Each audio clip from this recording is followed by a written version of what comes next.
This video introduces how to use the Rayougtek X2 barcode scanner. The Rayoungtek X2 has two connection methods. We will connect one end of the data cable to the USB port of the computer, the other end to the scanner gun, and press the scan button to turn it on.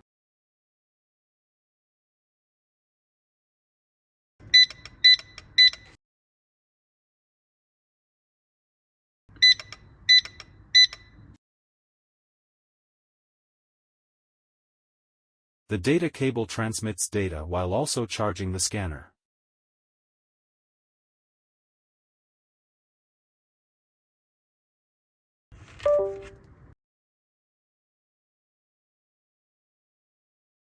Let's demonstrate the wireless connection method again.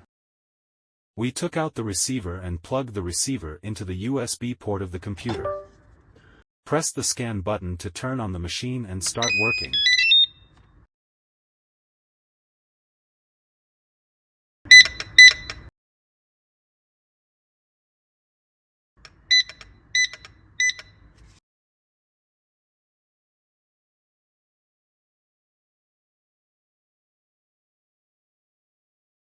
The Rayoungtek X2 bracket has a built-in Hall sensor device, which can activate the automatic sensor scanning function of the scanner gun. We place the barcode within the sensing range of the scanner, and the scanner will automatically scan the barcode.